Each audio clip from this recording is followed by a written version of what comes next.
Welcome to the Jeremiah Show. My special guest today is Kay Sibal. She's got a lot of energy. She's got a lot of passion. She's got a lot of talent. She's a Filipino-American actor, musician, and a vocal director. She's actually already helped me, uh, and is going to send me probably a pretty big invoice here because she's helped me out a lot before we even started the show. She was giving me vocal directions and musical directions. So happy to have her on. Kay wowed the coaches of The Voice, if you've seen blind auditions, with her performance of Lovely's from the start during the blind auditions. Growing up in San Francisco, in the East Bay area, she spent 13 years in a children's choir, learning music theory, traveling the world on summer tours, and fallen in love with group harmonies. Kay has performed on major stages around the world, including opening for Chris Martin, very cool, at Oakland's Fox Theater and the Troubadour in West Hollywood. She had a starring role as Juliet in Pat Benatar's musical Invincible, which led to a performance on the Late Late Show with James Corden back in November 2022. She's a proud alum of UCLA's School of Theater, Film, and Television class. Graduated in 2022, and she is represented by Circle of Confusion Management. If you'd like to get a hold of her, as a first-generation Filipino-American, Kay cherishes her heritage and its role in her musical upbringing. Welcome, Kay. Hey, that was an awesome intro. You did lots of research. I looked, yeah, I spent some time online looking. You don't leave a big footprint, but I found all the good stuff. It's funny. I always forget that those facts about me are out on the internet because, like, I'm used to talking about it just like two people that I meet in person. But then the Yeah. fact that somebody has found it on the internet is like funny to me. Is it a little creepy? It's not creepy because I put all that information out on purpose, but it's Yeah. like, it's funny that I don't have to do the work of like introducing myself. Like, hey, I'm Kay. I'm Filipino. I'm a musician. I'm from the Bay. Like, I don't have to like do that because someone can just like look it up Oh, online, which is funny. yeah, but on this show, you actually have to do that. See, I did my part. Now you have to. I took all your No, the stuff. show's Now done. I'm come up just with new kidding. stuff. Well, I Don't want to worry. start. I'm fascinated by this, your Filipino heritage and how it's been a big part of your musical upbringing, as you say. So I wanted to start there. How does your heritage influence your music? Well, I think music is just a huge part of Filipino culture, Hmm. and it's just like you see it everywhere. Filipinos love karaoke, they love singing. You see a lot of people who are Filipino out on the vocal competition shows or online singing or, in the media as well. Um, my start singing was at family parties singing karaoke. We always had a karaoke machine. Um, and How yeah, old I were you? just, how old was I? Yeah, singing. I don't know, probably 3 or 4. And like my mom would always sing to me when I was a baby, and she would always surround us with music. And that's not necessarily a Filipino specific thing, but it is a large pattern, I would say, in my community that, we love to sing, we love to dance. We really appreciate performances and entertainment. And so, if I didn't have that culture, I don't know that I would have started that young, and I don't know that I would have dove in as fully, I think. And even now, a lot of the people that I collaborate with as an actor, as a musician, as a singer, a lot of Filipino artists, and we're a community that like lifts each other up and Mhm. notices each other and keeps each other on the radar, and so yeah, Beautiful. to say that like my Filipino-ness is a big part of my musicianship is absolutely true. I wouldn't be here in the same way without it. Do you have any family footage of 3-year-old Kay singing karaoke? Yeah, I do. I found a video recently of my dad and I singing karaoke, and I was like this small. I was like, oh, and there are videos of me singing little nursery rhymes with my grandma when I was younger. And, I don't know. I think I kind of always wanted to sing. And my brothers, I have two brothers, they also are very musical. My parents put us in music lessons very young, and My dad sang a lot and he taught me how to play guitar. So yeah, it's a family affair and um, yeah, it started pretty early. You're sort of like the Jacksons, but Filipino. Yeah, the Filipino Jacksons. The Yes. traveling family musician. Your brothers, I heard your brothers are both named with a K as well. Yeah, my older That's brother's true. name is Keith and my younger brother's name is Ken. So it's Keith, Kay, and Ken.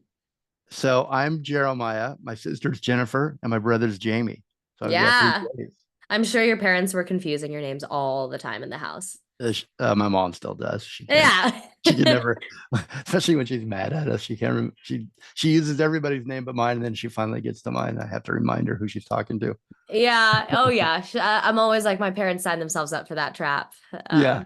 But it's cute. I mean, I'd want to do the same thing to my kids, to my dogs, whatever, it's fun. You have dogs? I don't, but I will one day. Okay. So those are your kids, your dogs one day. One day. Yeah. One day. So Pinoy, that's how I say it, right? I looked that up as well. Pinoy Pride. Pinoy. I would say Pinoy. Pinoy. Mhm. See, that's the way I would have said it originally. You're still adding stuff to my bill. Pinoy. But I actually looked up, how Google pronounce they have it wrong. They say it's Pinoy. So Pinoy Pride, what is that? Pinoy Pride, just like the pride of being Filipino. Pinoy is kind of like a nickname that we use that means Filipino. Filipino, Pinoy, Okay. interchangeable. Yeah. How is the community, Filipino Pinoy community It's treating you? wonderful. Are they supportive of your performance? Definitely. It's been so wonderful being able to talk about being Filipino and just kind of be a Filipino face on this season of The Voice. It's me and Sofronio. Sofronio, shout out. He's also Filipino. We found each other on day one. Because, I would say that whenever you get into a space like this, you kind of like keep an eye out for people who Mm-hmm. are similar to you. And so like we were both very excited to meet each other and know that there's another Filipino on the show. Um, but yeah, in general, I would say that the Filipino community is so supportive and so wonderful. And I'm just one person. I can't speak for, all Filipinos, but in my experience, I've seen a lot of comments on the YouTube video and on social media, a lot of people being like, "Hi, I'm Filipino too. I'm so excited to root for you on the show." Like, "Oh my gosh, like Pinoy Pride," or like, "You're my favorite. I'm Filipino too. Love from the Philippines," and Yeah, you're representing. it feels Yeah. really, yeah, it feels really good. And my family in the Philippines they're sending me articles, from the Philippines that are talking about me. And yeah, so it feels good to feel Pinoy pride and also to Mhm. make the Pinoys proud. Mhm. Um, because yeah, I mean, I think growing up, it took me a while, I think, to be comfortable with my heritage, just because I didn't have a lot of other Filipinos around me, like where I grew up, and so I was a little bit self-conscious about it growing up, and um, when I went to college, I made a lot of Filipino friends, and I kind of like dove in to the culture because I like really, I think I missed out on that in a way in my like earlier childhood years or Mhm. just like in my middle school and high school years. I missed out on it a little bit. Um, and so, you know, to like come from being that girl who was like self-conscious about like Filipino to being the girl who's like on The Voice, like proudly representing, Yeah, Filipino Americans and Filipinos, gotta be you proud. know. Yeah, like it makes me proud because it was a deep wound for a while for me, for me to Mhm. be embarrassed about it. But like now I'm so proud and there's multitudes of being Filipino and we're so blessed to have a lot of representation of us in the media at this point. We have Yeah. a lot of Filipinos in a lot of entertainment spaces. So yeah, it makes me proud to be one of them.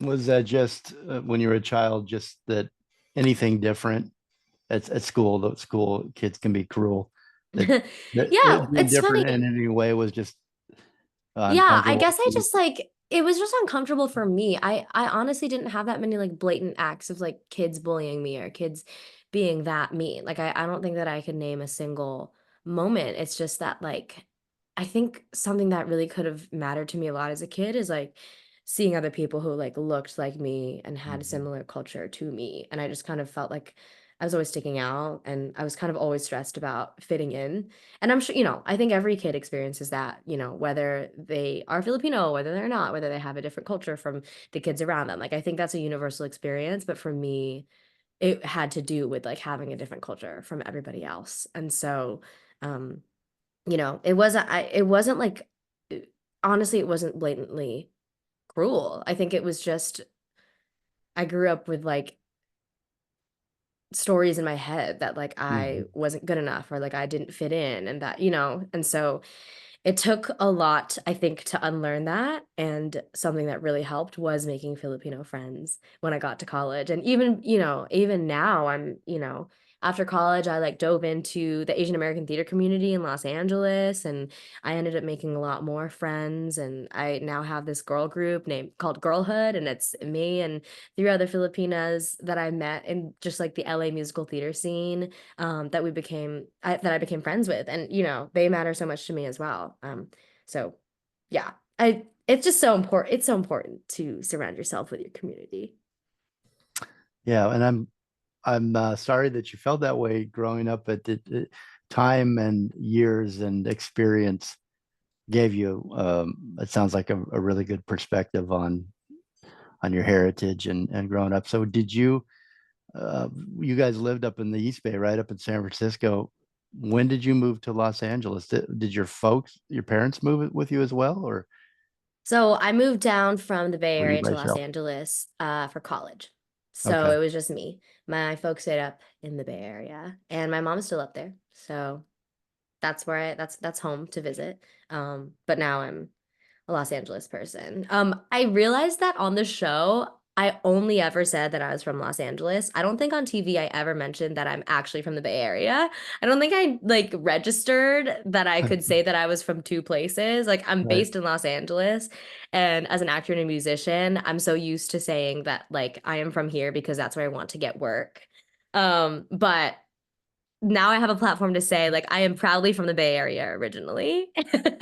And now I'm working in Los Angeles, but yeah, didn't Yeah, want we to could didn't want keep to discount mentioning that. we can keep mentioning that if you like. Uh, Yeah. yes, this is your platform, and I love that you kind of grew up in your formative musical years at the Piedmont choirs. Yes, Uh, female choirs. Yeah, how did that develop you? Like, or how did that experience and that time?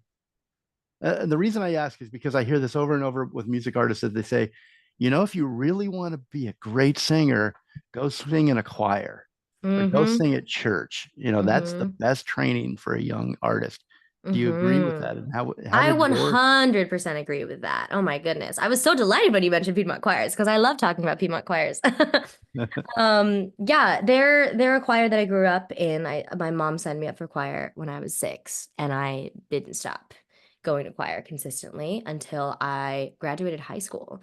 So, I think the reason why joining a choir is so valuable as a singer is because it teaches you to sing generously. Like, it teaches you to listen while singing at the same time. And I think that there are a lot of singers who don't do that. And I think that's listen like, while singing? yeah. My conductor, Eric Twan, hey, one of my conductors would always say, listen louder than you sing. And I love that quote. My roommates are always making fun of me for quoting that all the time. But A good um, quote. yeah, I think, Good tip. yeah, I think listening louder than you sing is the type of thing that you pick up when you're in choir or when you're, singing at church. And also just it teaches you uh to sing generously. Like, I think when you sing in a choir, like, it's not about you. It's about the music. It's about the teamwork that you have with the other musicians with you on stage. And it's about the message that you're trying to share, and it's not about you sounding pretty, and it's not about you looking good. I think first and foremost, it's about uh teamwork. And so that's also just like the best lesson that you can learn, I think, from being in a Uh, choir. And then on top of that, it was just like an amazing organization that gave me really, really good like music theory training and like technical skills and technical training. And they taught me how to sight read, and it gave me a place for me to you know, like put all of my music skills to use. And I think that was really, really helpful as well. And on top of that, like it was just like I learned how to be a person. Like I learned how to socialize with choir kids, and we were always traveling on tours, and I learned how to, you know, make friends with strangers and travel. Like it, yeah. I always say that, like, you know, when I have kids, I'm putting them through choir because it teaches so much. The dogs? Yeah, the dogs. The dogs will sing choir. The dogs will sing in choir. Were it sounds like you may have been a little bit of a shy kid growing up, and then did the choir give I mean, you said as much just now that it gave you this social life and this helped you socially as well as musically. Were you shy and then you learned and opened up a little bit more as a kid? Yeah, Through the I think choir? I was shy for like the first 6 or 7 years of my life. But I think I opened up like pretty quickly. It's funny because like I don't think of myself as a shy kid because I think of my brothers as like the shyer kids. Like I was Mhm. always like the loud, outgoing middle child. You're the So actor. yes, I'm the actor, I'm the performer, I sing loudly. So yeah, I was shy for a little bit, but I do think that, you know, because I had somewhere to go like after school every week with the same people over and over again, I think that's kind of what helped me learn how to make friends. But yeah, was I a shy kid? I don't think that's true. No. Um, maybe for Where a bit, but not really. When did you decide? Well, you were a performer on karaoke at 3, but when did you decide to become a performer or to pursue a musical life, a performance life, Yeah, an I art? mean, I've kind of always been the music kid.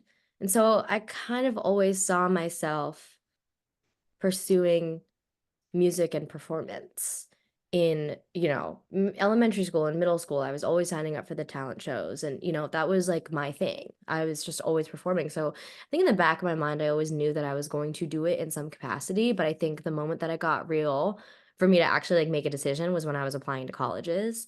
Um and um I wanted to pursue music and I wanted to pursue theater. But I like that's what I wanted, but I wasn't sure that I could do it. I wasn't sure that my parents would be okay with it because, you know, and of course, rightly so, they were concerned about me surviving, as everyone wants their kid to survive. And it's not a very linear path to survive, when it comes to, you know, doing the entertainment industry. And so, um, I was interested in majoring in music or theater. Eventually I realized that I wanted to just major in theater, um, because I'd been studying music my whole life, but like theater felt like the thing that I didn't have as much training in. And I think it took me it took my parents a little bit to get on board, for me to like, you know, get a theater degree. But I think when they saw me as a lead in the musical in high school, I think that was when they were like, oh, wait, okay, she's good. She's good. Like She's got it. I think she'll be okay. Like if we let her do this, like she won't totally fail. That's my guess. Has my mom ever said that to me? No. But like that's what I'm guessing because like it was junior year of high school. I was in Legally Blonde the musical. Best musical ever.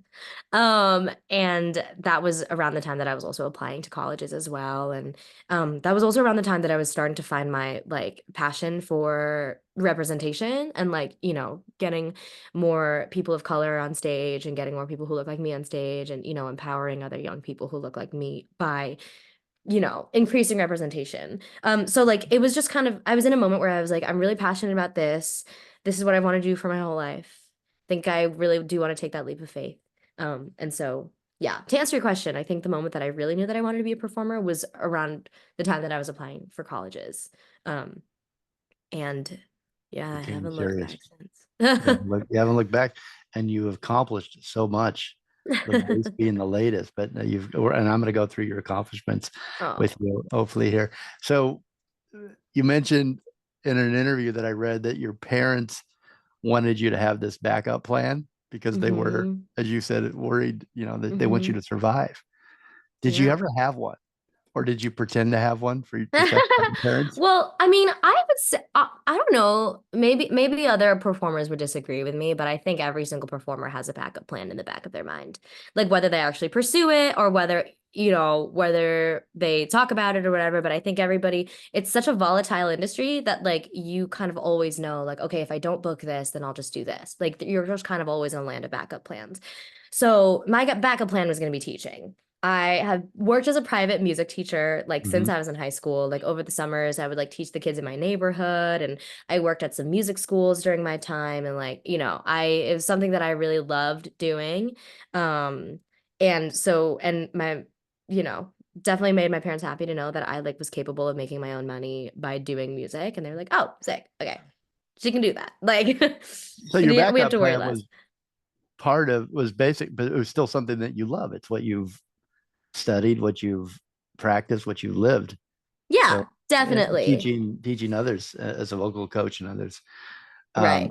Yeah. Like there are definitely other cases of artists who like fully go to like medical school or like they also have a degree in engineering or something like that.